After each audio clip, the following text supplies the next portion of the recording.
Eight Cousins by Louisa May Alcott. Chapter 4. Aunts. All dinner time, Rose felt that she was going to be talked about, and afterwards she was sure of it, for Aunt Plenty whispered to her as they went into the parlor, "Run up and sit a while with Sister Peace, my dear. She likes to have you read while she rests, and we're going to be busy."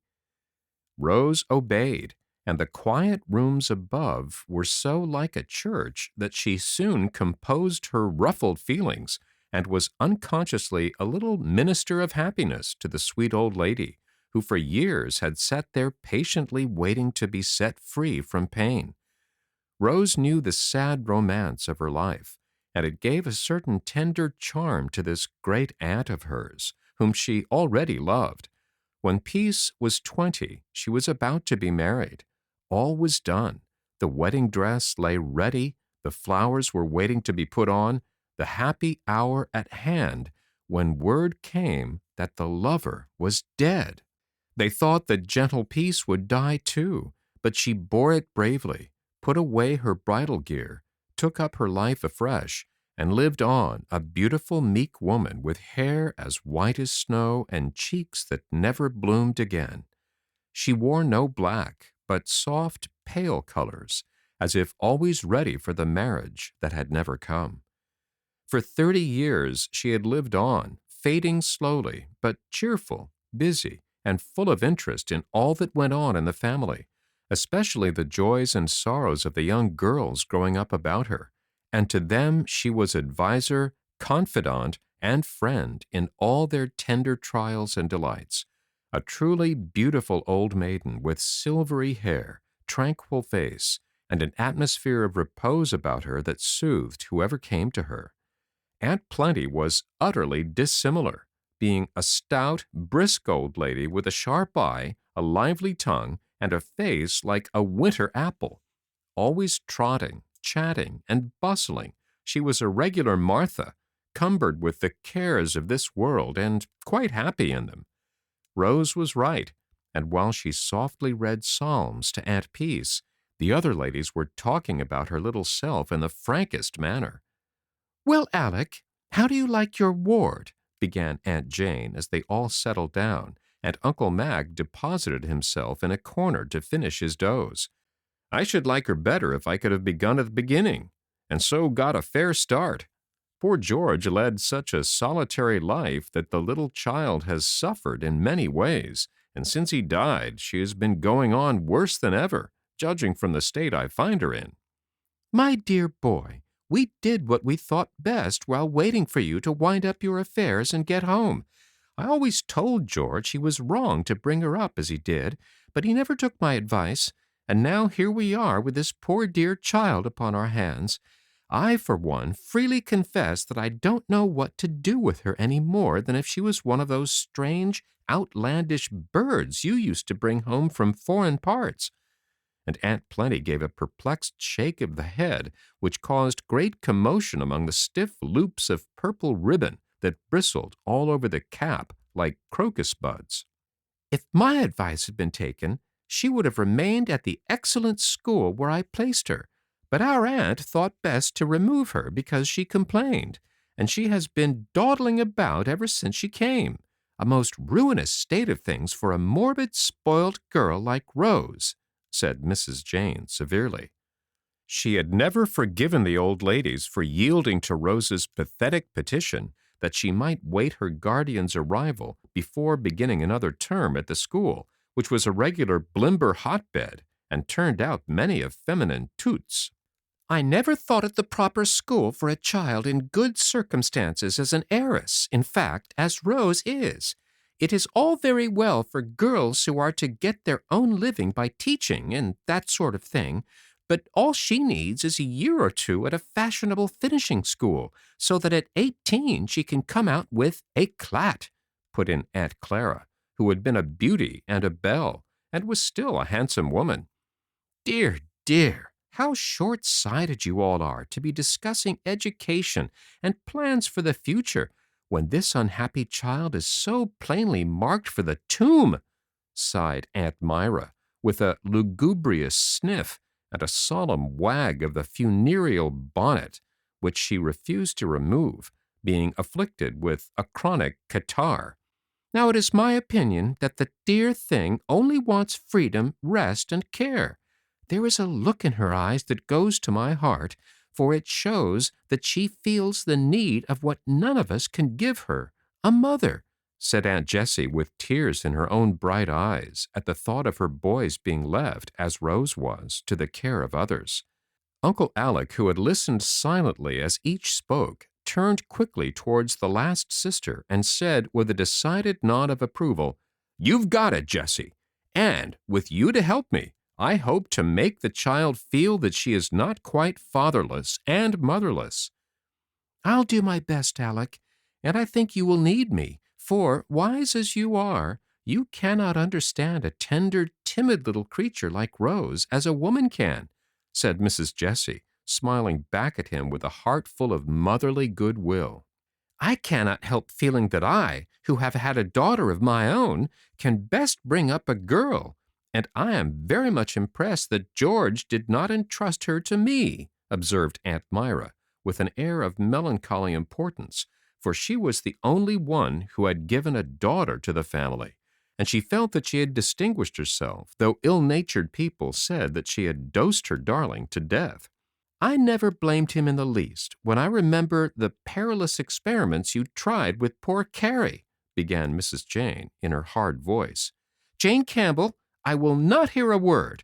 My sainted Caroline is a sacred object," cried Aunt Myra, rising as if to leave the room.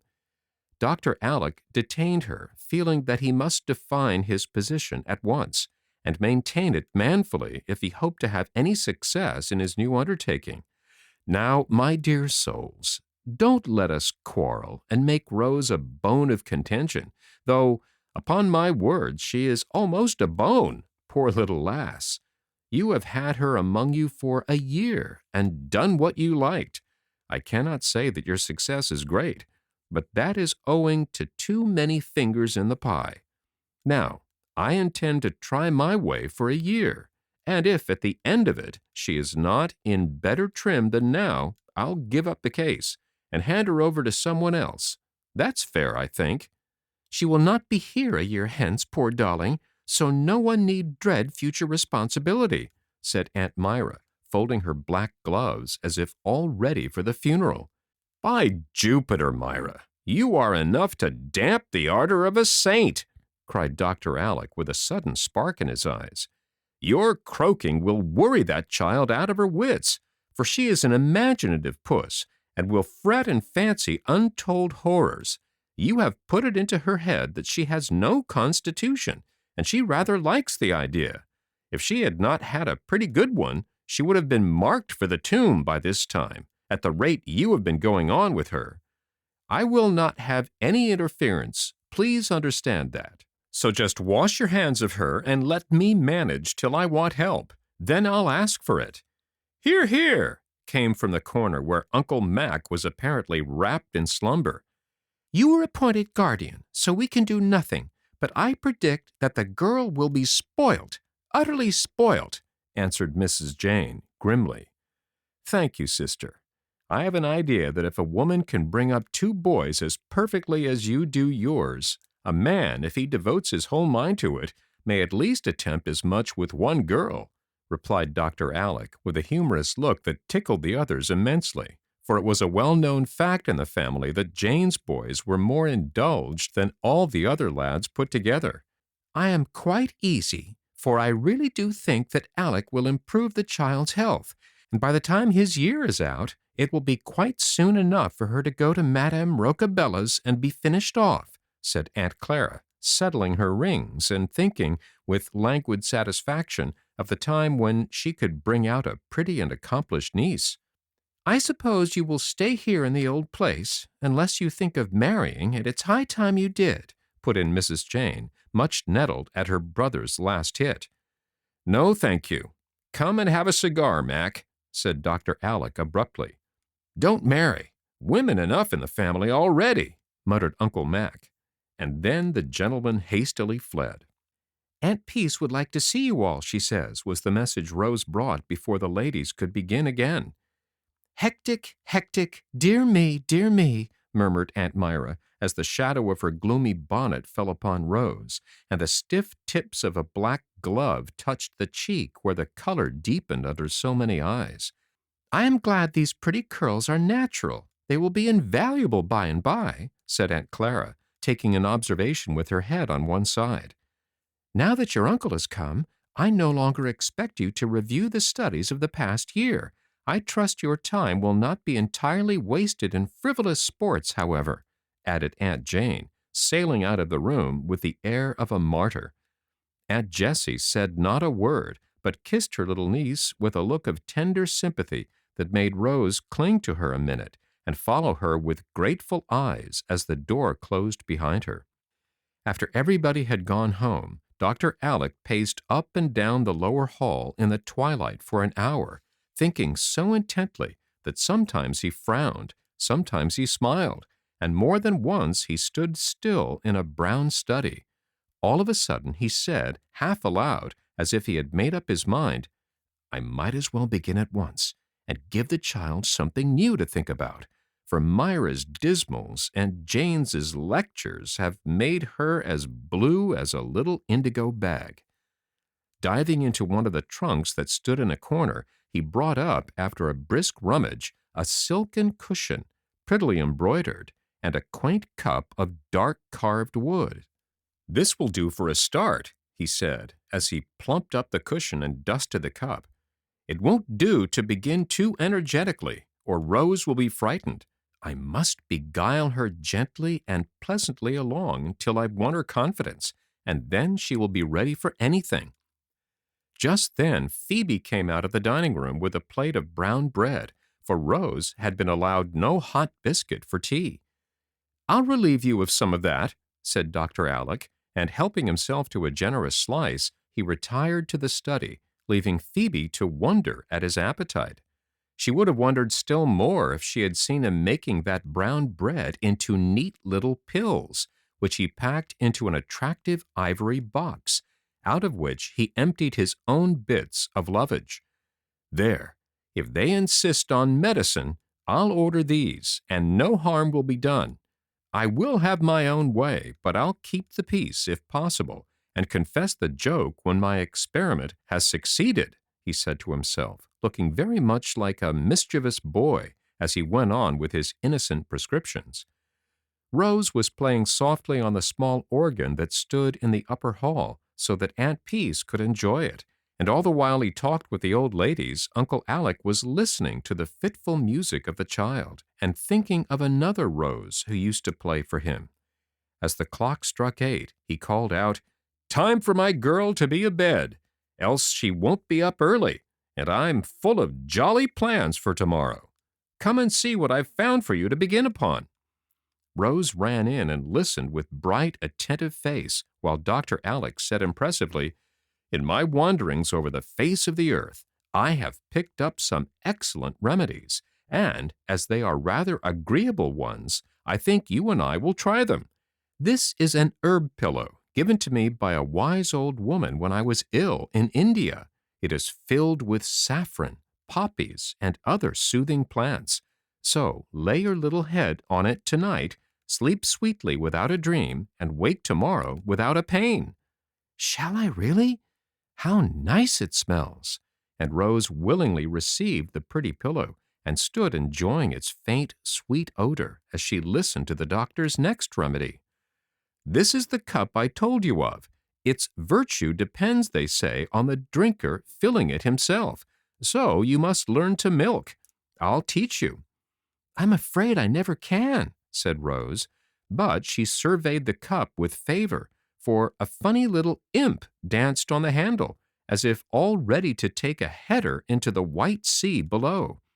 Don't you think she ought to have something more strengthening than milk, Alec? I really feel anxious if she does not have a tonic of some sort, said Aunt Plenty, eyeing the new remedies suspiciously, for she had more faith in her old-fashioned doses than all the magic cups and poppy pillows of the East. Well, ma'am, I'm willing to give her a pill, if you think best. It is a very simple one, and very large quantities may be taken without harm. You know hashish is the extract of hemp.